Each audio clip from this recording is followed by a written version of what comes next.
Hello again, नई video के साथ हाजिर हूँ।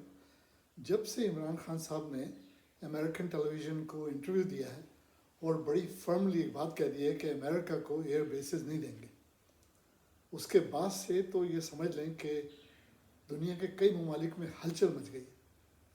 एक तो ख़ुद पाकिस्तानियों को समझ में नहीं आया कि हमारे दरमियान एक ऐसा लीडर आ गया है जो इतना फर्म स्टेटमेंट देता है और अमेरिका को आंखें दिखाता है।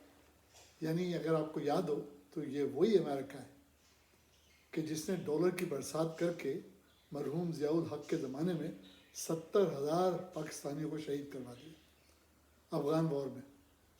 और वो बेसिकली अगर देखा जाए तो अफ़गान वॉर नहीं थी, वो तो रशिया के साथ वॉर थी। रशिया की जितनी लाशें मॉस्को पहुंची रशियन सोल्जर्स की, वो पाकिस्तानियों का कारनामा है।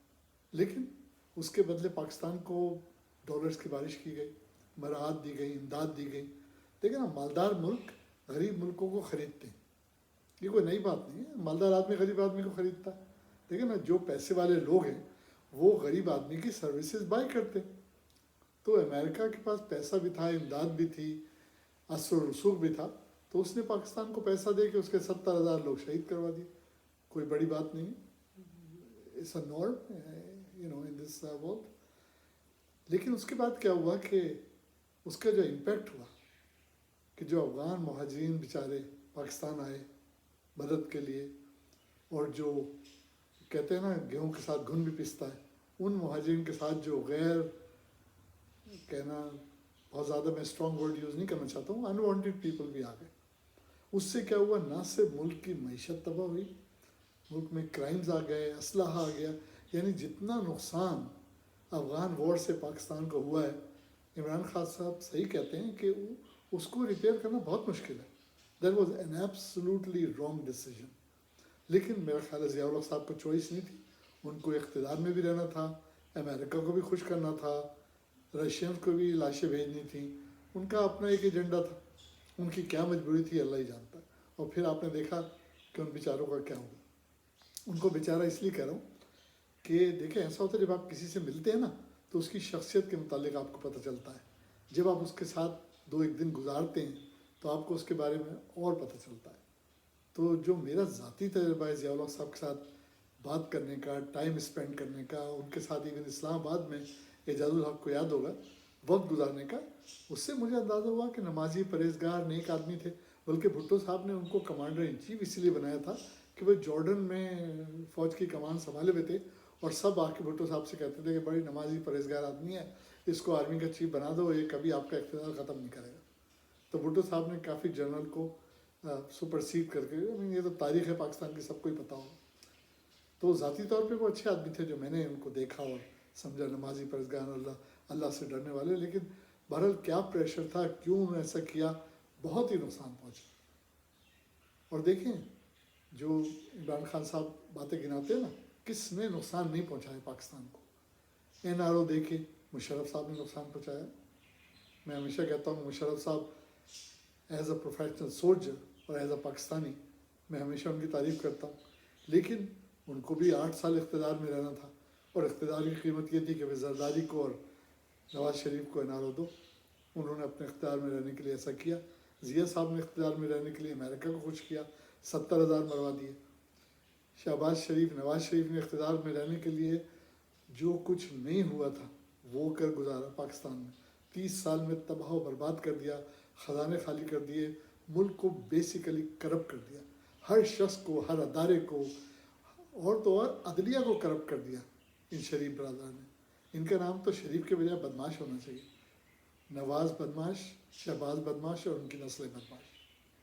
जरदारी पे आ जाइए, 10% से 100% हो गया। उसकी तो शादी से लेके, मैरिज ऑफ कन्वीनियंस से लेके, इक़्तिदार तक आने तक और लूट मार तक टोटल प्लानिंग थी, total planning, hitting below the belt. तो किसने पाकिस्तान को तबाह नहीं किया। अब अगर आप जाइए उससे पहले के ज़माने में तो और बात है, लेकिन अगर आप उस दौर से लेना शुरू करें तो आप देखेंगे कि जिसको मौका मिला उसने पाकिस्तान को तबाह बर्बाद किया। अब अल्लाह अल्लाह करके देखिए, बात यह है कि कहते हैं जब चांद चढ़ता है तो सारी दुनिया देखती है। बात यह है कि इमरान खान साहब जो हैं उनके लाखों करोड़ों परिस्तार क्यों हैं। देखें ना, 2.5 साल 3 साल होने को आ गए, अपोजिशन का कुछ नहीं बिगाड़ सके, हालांकि उनकी माइनॉरिटी गवर्नमेंट है। एक बजट फेल हो जाए तो गवर्नमेंट आउट हो जाएगी। लेकिन क्यों? इसलिए कि यकीनन वो कुछ ऐसे काम कर रहे हैं जो आवाम माने या ना माने, लेकिन वो काम सही है। और बदकिस्मती ये है कि मुल्क में बहुत महंगाई हो गई है। अगर इमरान खान साहब किसी तरीके से महंगाई पे काबू पा लें तो उसके बाद तो फिर सवाल ही पैदा नहीं होता कि उनको कोई हटा सके, क्योंकि वो जो महंगाई है ना, बस वो उनसे काबू में नहीं आ रही। और आए भी कैसे? मुल्क के ख़जाने छोड़ के गए थे, उसके बाद वो क्या कर सकते थे? किस तरीके से वो महंगाई को काबू में लाते? चलिए असली टॉपिक की तरफ मैं आता हूँ। बात हो रही थी अफ़गानिस्तान की और इमरान खान के इंटरव्यू की, कि उन्होंने साफ इनकार कर दिया कि अमेरिका को किसी किस्म के कोई एयर बेसिस नहीं देंगे। अच्छा, अमेरिका को एयर बेसिस क्यों चाहिए? क्योंकि सितंबर में अमेरिका अपने फ़ौजियों को अफ़गानिस्तान से बाहर निकालना चाहता है। देखिए हुआ क्या है कि अफ़गानिस्तान में इतने ज़्यादा अमेरिकन आ गए और इतने सालों से आ गए कि उनका इनखला मुमकिन ही नहीं है जब तक कि पाकिस्तान उनकी मदद नहीं करे। इमरान खान साहब कह रहे हैं कि वो एयर बेसिस नहीं देंगे, लेकिन मेरा अंदाज़ा ये है कि इवेंचुअली उनको देने पड़ेंगे, इसलिए कि अमेरिका तो बहुत पावरफुल है। और दूसरी बात ये कि अमेरिका में आजकल जो सदर है ना, वो डोनाल्ड ट्रंप की तरह फर्स्ट टर्म का सदर नहीं है, या वो ऐसा आदमी नहीं जो पॉलिटिशियन नहीं था। डोनाल्ड ट्रंप बिजनेसमैन था, पॉलिटिक्स में आया, जज्बाती इंसान था, मगरूर था, जो भी था, उनका एक अपनी फॉलोइंग थी जिसकी वजह से वो आ गया, जीता भी और उसने हुकूमत भी की 4 साल। जो बाइडन के साथ ऐसा नहीं है, ये तो 42 ईयर्स से पॉलिटिक्स में जो बाइडन। और जब ओबामा ने इनको वाइस प्रेसिडेंट के लिए सेलेक्ट किया था, तो ओबामा का बेसिकली रीज़न ये था कि जब टिकट पे जो बाइडन का नाम होगा तो ओबामा जीत जाएगा, और वही हुआ, it worked out. You know, Biden जो है वो सीजनल पॉलिटिशियन है, 8 साल वो वाइस प्रेसिडेंट रहा है। उसको जितना वाइट हाउस का, अमेरिकन पॉलिसीज़ का और पॉलिटिक्स का पता है, वो तो अमेरिका के बहुत कम पॉलिटिशियन को पता है। तो वो बड़े केयरफुली चीज़ें हैंडल कर रहे हैं। अभी देखिए 2 दिन पहले अशरफ गनी को बुलाया उसने मुलाकात के लिए। अशरफ गनी कौन है?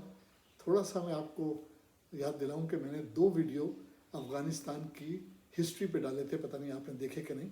एक वीडियो मैंने जिक्र किया था कि कई साल पहले लेट 50s अर्ली 60 में अमेरिका ने 3 अफ़गानी लड़कों को स्कॉलरशिप पे अमेरिका बुलाया था। वो 3 लड़के कौन थे? एक अशरफ गनी, एक खलीलजाद, ज़िल्म खलीलजाद, और एक जो तालिबान के चीफ। ये 3 लोग ऐसे थे जिसको अमेरिका ने स्कॉलरशिप दे के बुलाया। और क्या मकसद था ये मुझे कहने की ज़रूरत नहीं है, क्योंकि आपने भी मिसाल सुनी कि गोरा 100 साल पहले प्लानिंग करता है। हम लोग हैं जो वक्त आने पर प्लानिंग करते हैं।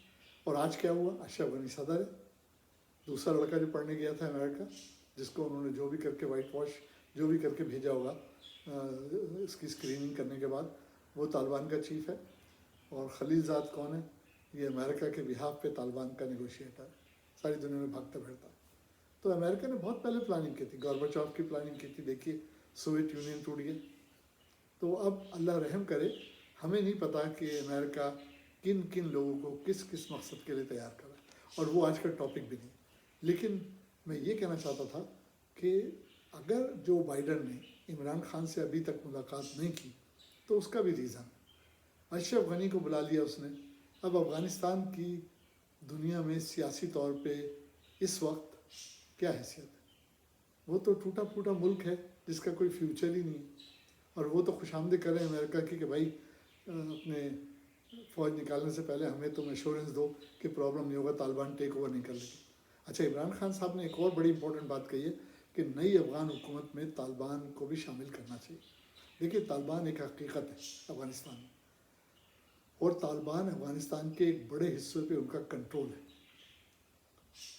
और ये भी कहा जा रहा है कि अगर 100% की हुकूमत आ गई तो अफ़गानिस्तान में तबाही आ जाएगी। ये भी किसी हद तक सही है, क्योंकि वो एक्सट्रीमिस्ट है, लेकिन बग़ैर उनके अफ़गानिस्तान में हुकूमत बन के चल नहीं सकती। खाना जंगी होती रहेगी, खून खराबा होता रहेगा। मुझे तो डर है कि सितंबर में अगर अमेरिका ने अपने फ़ौजी निकालने की कहीं और से कोशिश की, आप देखें अमेरिका इंडिया से क्यों नहीं कह रहा? इंडिया भी तो पाकिस्तान की तरह पड़ोसी मुल्क है अफ़गानिस्तान का।